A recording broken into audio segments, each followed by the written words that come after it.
Bonjour,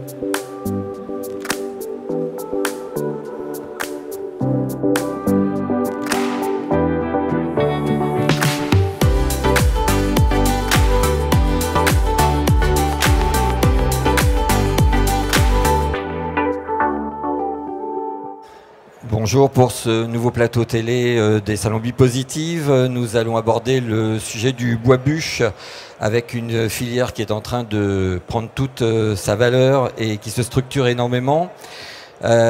Pour nous parler de ce sujet, nous allons accueillir Monsieur Michel Antérieux, président, directeur général de Novadev et représentant Flamme Verte. Bonjour.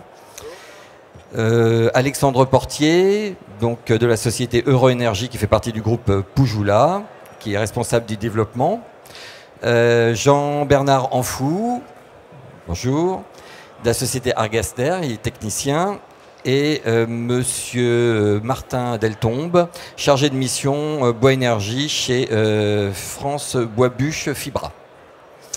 Le bois bûche est utilisé comme combustible, tout le monde le sait, depuis la nuit des temps.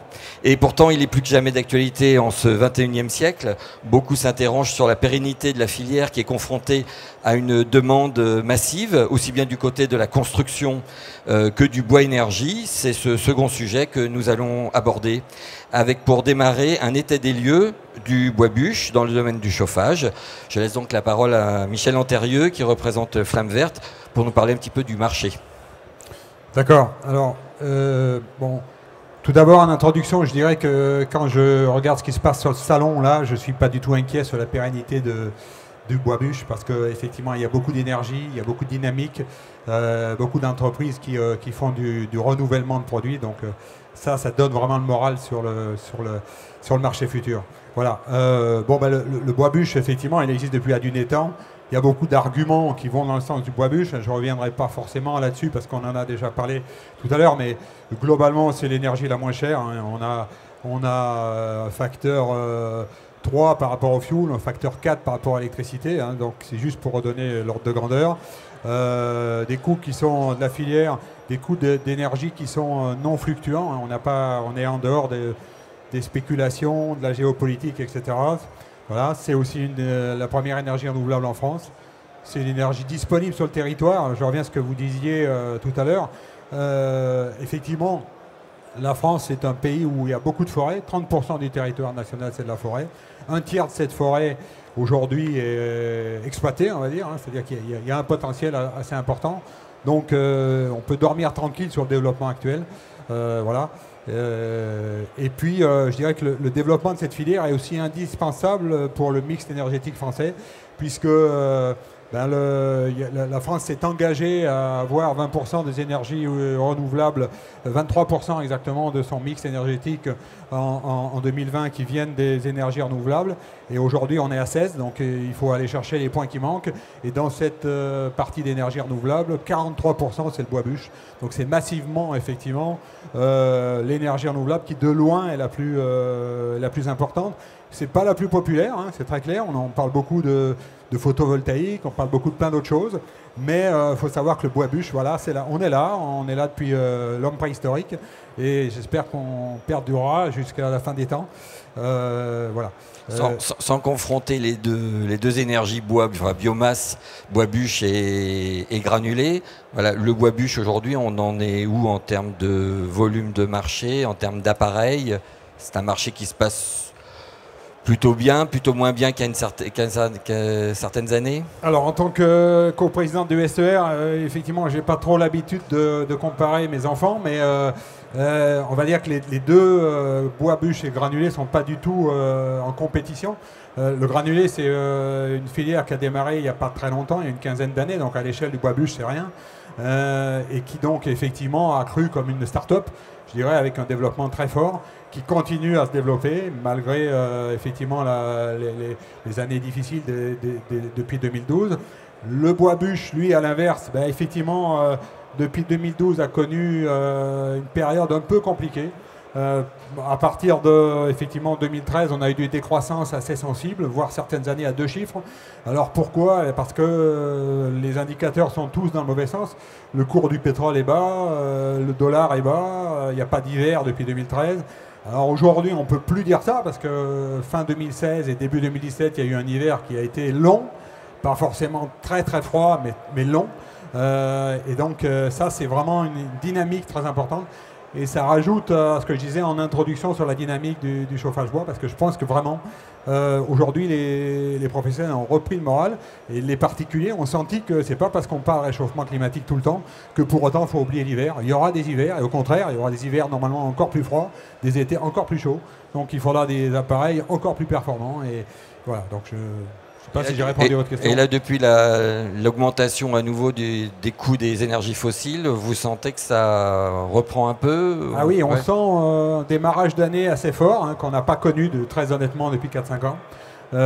Pour toutes ces raisons. Il fait froid et effectivement, tout le monde a compris que l'électricité va augmenter, que globalement, l'ensemble des énergies fossiles vont augmenter. Et donc, voilà, et puis qu'il y a une instabilité géopolitique qui laisse le doute sur le dollar, l'euro, etc. Donc oui, très clairement, je pense que ça rebat un peu les cartes. Outre une installation dans les règles de l'art, le bon fonctionnement d'un appareil dépend essentiellement de la qualité du bois qu'on met dedans.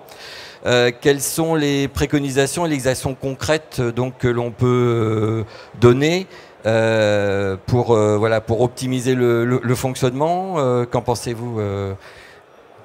Excusez-moi, monsieur de France Bois Bûche. Oui, tout à fait. Donc la qualité du combustible est un élément ultra important qui doit être en adéquation avec la qualité du poêle ou de la chaudière et la qualité de l'installation.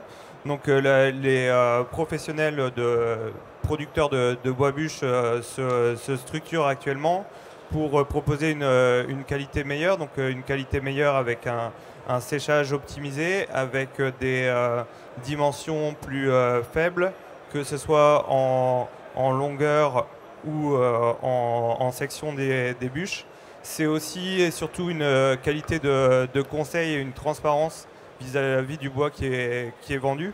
Donc c'est une qualité de conseil sur comment entreposer son bois, comment optimiser la mise en combustion du bois, comment alimenter l'appareil en quantité correcte et comment vérifier que l'humidité du bois est bien suffisamment basse pour que la combustion se passe dans les meilleures conditions. Au minimum de combien? C'est quoi, 20% à peu près? On peut descendre plus bas encore? La norme NF bois de chauffage qui est appliquée donc, dans la marque France Bois Bûche, dans la marque NF et auprès de toute entreprise qui se dit qui est de qualité, et une limite à 20% d'humidité pour du bois sec.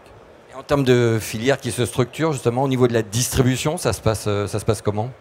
Donc voilà, au niveau de la distribution, on a de plus en plus de professionnels qui se rassemblent. On est à la base dans une filière très, très morcelée, avec beaucoup de petits producteurs qui sont en URL, qui sont en unipersonnel. Mais qui ont depuis quelques années, avec l'évolution du marché, que ce soit au niveau des poêles, au niveau des normes thermiques dans la construction, ou des besoins des particuliers, ont l'obligation d'évoluer, donc de communiquer entre eux, de communiquer avec les autres acteurs de la filière, donc que ce soit les installateurs, les ramoneurs, les constructeurs et vendeurs d'appareils, que ce soit poêle ou chaudière. Donc c'est une démarche qui est initiée depuis quelques années, alors avec France Bois Bûche, avec le CER, avec les différents acteurs présents qui sont maintenant autour de la table, autant au niveau national qu'au niveau régional. On a encore l'impression que le bois bûche, ça reste un marché extrêmement local où on va voir le marchand du coin ou le voisin qui a une parcelle et puis qui amène un ou deux stères de bois. On garde cette idée-là encore. Alors on garde cette idée-là. Maintenant, avec l'évolution de ce marché et l'obligation d'aller vers la qualité pour avoir des rendements importants, on va donc toujours pouvoir rester en local et ça, on espère pouvoir le garder puisque c'est une des grandes forces de cette énergie renouvelable et c'est un des gros points positifs. Mais on peut aller vers la professionnalisation, vers les professionnels qui vont se démarquer par leur transparence, par leur qualité de produit, par leur qualité de service derrière, avec la mise en place de vente de palettes, avec la mise en place de vente de petits volumes, de bois secs séchés artificiellement, qui vont permettre de diminuer bien en dessous de ces 20%. Bah c'est gentil, justement, ça fait la passation avec Alexandre Portier, concernant justement du bois de très bonne qualité, bien travaillé, bien séché, justement. Alors comment on arrive à structurer cette filière avec du produit de très haute qualité? Alors oui, effectivement, c'est bon. Oui, effectivement, donc les appareils ont beaucoup évolué depuis quelques années. Ils ont évolué de par leur rendement, de par leur spécificité en termes d'émissions, de CO, etc. Et aussi en termes de puissance. Aujourd'hui, on a beaucoup diminué les puissances. On est sur des appareils qui sont passés de 15-20 kW à 5-6 kW. Et donc, la bûche doit évoluer. Donc, effectivement, ça rejoint la démarche de France Bois Bûche. Il y a un nouveau marché qui s'ouvre pour des produits plus qualitatifs. Donc il nous faut du bois sec impérativement. Les appareils ont des pertes de rendement, ont des émissions qui augmentent.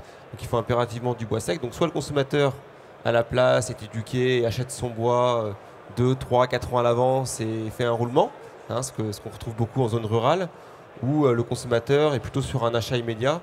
Donc il va chercher du bois en début de saison, en septembre-octobre. Et c'est aux professionnels que nous représentons de pallier à ce problème. Et donc nous, on a mis en place un réseau de distribution, des usines de production pour proposer au marché toute l'année, du 1er janvier au 31 décembre, un combustible disponible, qualitatif, donc des produits secs, des produits dans les petites sections, séchés toute l'année, avec des essences nobles comme le chêne ou le charme, et disponible. Donc aujourd'hui, le bois est devenu un combustible avec des normes qualitatives, avec des réseaux de distribution qui sont en place, au même titre que l'énergie granulée, que l'énergie gaz, que l'énergie fuel. On est une réelle énergie distribuée, organisée, comme d'autres énergies le sont. Ça doit être plus cher, non? Ou pas forcément? Alors, effectivement, le prix du bois, le prix du ster facial est un peu plus cher. On est environ à 20-30% plus cher. Par contre, quand vous achetez du bois, si vous achetez du bois humide, vous achetez de l'eau. Donc on a un gain sur le pouvoir calorifique et le rendement de l'appareil. Entre un bois à 20% et un bois à 35%, on a démontré par rapport à des études en laboratoire qu'on avait un gain de 30% sur la consommation.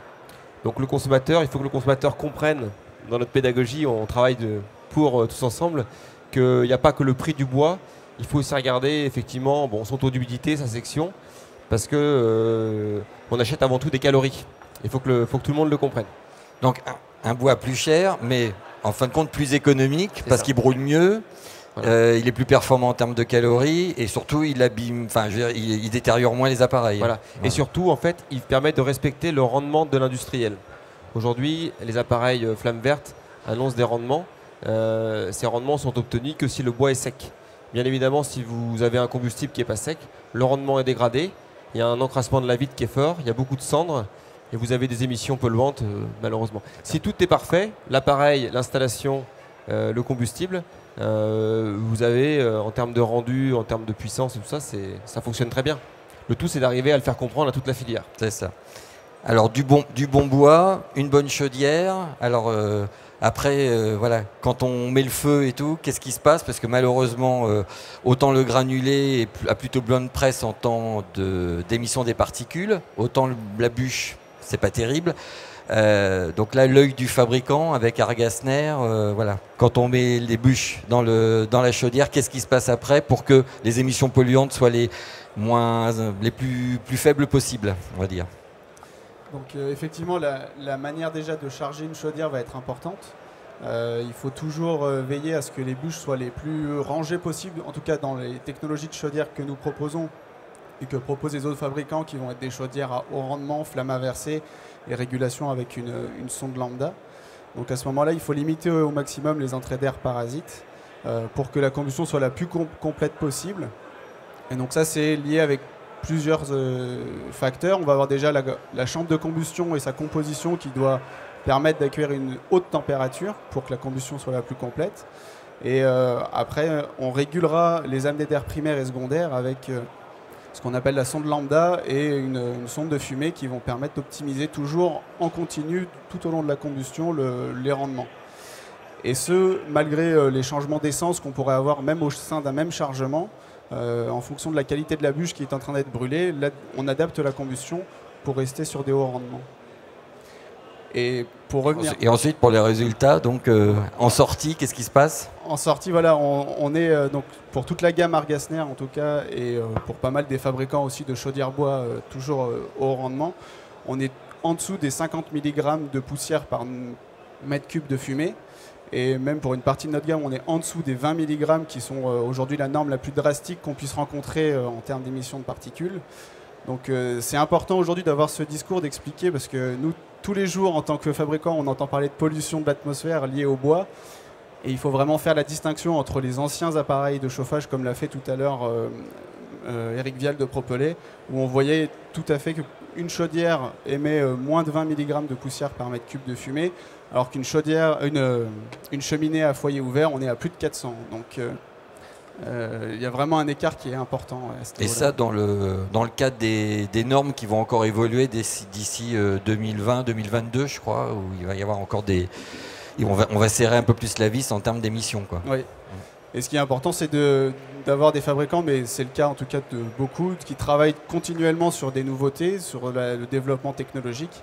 Et aujourd'hui, on a vraiment du matériel de très très bonne qualité pour l'ensemble des chaudières haut de gamme dont on parle. Ouais.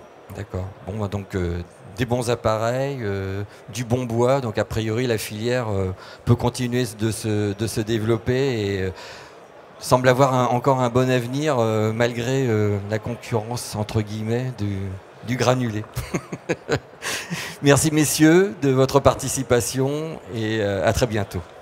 Merci. Merci. Au revoir.